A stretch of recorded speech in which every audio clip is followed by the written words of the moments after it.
आप देख रहे हैं एबीएन महाराष्ट्र। मैं हूं आपके साथ मुनीर आरिफ खान। नाज़रीन, महाराष्ट्र असेंबली इलेक्शन को लेकर वैसे तो इस तरह के ख्यास लगाए जा रहे हैं कि इस मर्तबा महाराष्ट्र असेंबली इलेक्शन कुछ ताख़ीर से होंगे, लेकिन गुज़िस्ता 2-4 दिनों से कई बड़े नेताओं की जानिब से असेंबली इलेक्शन को लेकर जो बयानात सामने आए हैं उससे अब ऐसा लगने लगा है कि आइंदा 2-3 महीनों के अंदर ही महाराष्ट्र में असेंबली इलेक्शन होना तय हो चुके हैं। नाज़रीन, गुज़िस्ता दिनों एक प्रोग्राम के दौरान औरंगाबाद ज़िला के राब्ता वज़ीर अब्दुल सत्तार ने तो यहाँ तक कह दिया कि आइंदा 60 दिनों में ही महाराष्ट्र में असेंबली इलेक्शन हो जाएंगे। वहीं गुज़िस्ता दिनों मुंबई में कांग्रेस के एक बड़े नेता यानी आरिफ नसीम खान ने भी एक मीडिया से बात करते हुए ये कहा कि अब महाराष्ट्र असेंबली इलेक्शन में महीने नहीं बल्कि कुछ ही हफ्तों का वक्त बाकी रहा है। नाज़रीन, इसी बात को लेकर अब ऐसा लग रहा है कि महाराष्ट्र में सियासी हलचल तेज़ हो चुकी है।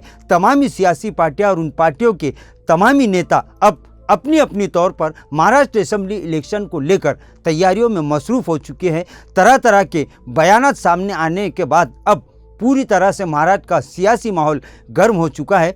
वहीं महाविकास आघाड़ी और महायुति के साथ साथ दीगर छोटी बड़ी सियासी पार्टियां अब तीसरी आघाड़ी की तो गुज़िस्ता कई दिनों से बात कर रहे थे, लेकिन पिछले 1 महीने से तीसरी आघाड़ी के ताल्लुक से किसी भी पार्टी की जानिब से कोई हलचल दिखाई नहीं दे रही है।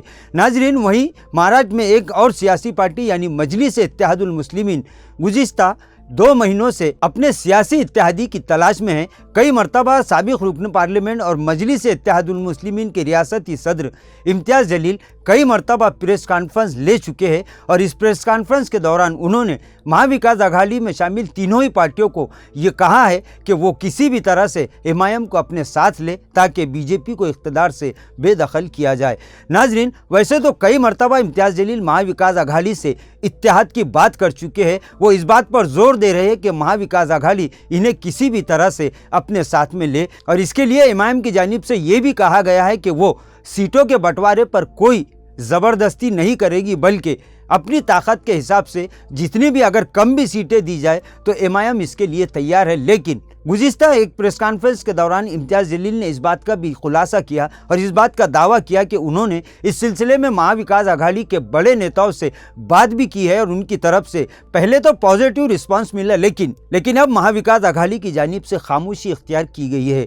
नाज़रीन, इस मामले को लेकर पूरे महाराष्ट्र में एक सियासी हलचल शुरू है। एमआईएम ये चाह रही है कि महाविकास आघाड़ी उसे साथ लेकर इस इंतखाबात में बीजेपी का मुकाबला करे, लेकिन महाविकास आघाड़ी एमआईएम से बात करने के लिए तैयार नहीं है। वहीं नाज़रीन, गुज़िस्ता 4-5 महीनों से महाराष्ट्र का जो माहौल बना हुआ है उससे देखते हुए ऐसा ही लग रहा है कि अब महाविकास आघाड़ी हो या महायुति वो फूक फूक कर कदम रख रहे हैं और किसी भी तरह से छोटी या बड़ी सियासी पार्टियों को अपने साथ लेने के बारे में अब मंथन करने से भी भाग रहे हैं। नाज़रीन, पहले विशालगढ़, इसके बाद रामगिरी का मामला और फिर बीजेपी के एमएलए नितेश राणे की जानिब से जिस तरह का बयान सामने आए हैं और जिस तरह से महाराष्ट्र का सियासी माहौल मजहबी रंग में रंग चुका है, उसके बाद तो यही महसूस हो रहा है और ऐसा ही कहा जा सकता है कि महाविकास आघाड़ी इस मर्तबा एमआईएम से इत्तेहाद नहीं कर पाएगी।